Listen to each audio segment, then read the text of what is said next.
Today I'm showing you the new feature that we have just deployed, the RSVP. So you can now start collecting registration from your attendees before the event starts. In order to do that, you can go to your Cockpit. Under the Access Control tab, you have the different types of access for your event. So for the RSVP, you need to select Guest List, and you keep it as a free access at the same time. We will explain these three different access types in a more detailed video further on, so stay tuned. But for the RSVP, under the guest list, you have this section that you can enable.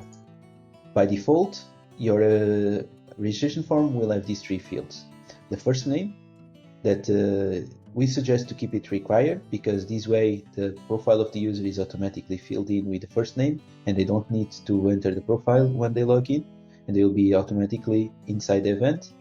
Then you can have the last name and the email. The email field is always required because this allows us to identify your guests.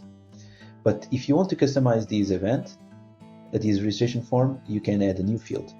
So let's say that we want also to gather the location of the users.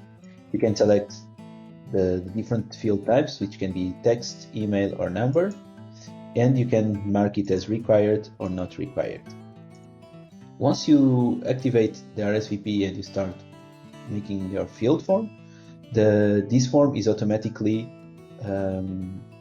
updated on the live event. So if I open it on incognito, you can see that there's now a new register button, which has the form that you have pre-filled. So let's just select my identification. I register, that put my location,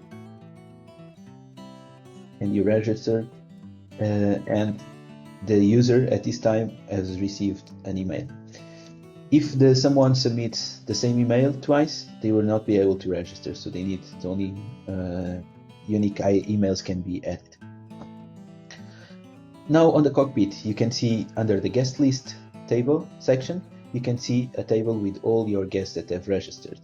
So you can see that I've registered here, and you can also, when you open it, you can see the different fields that you have added on your form under this profile dialog. You can see when they were added and their current status.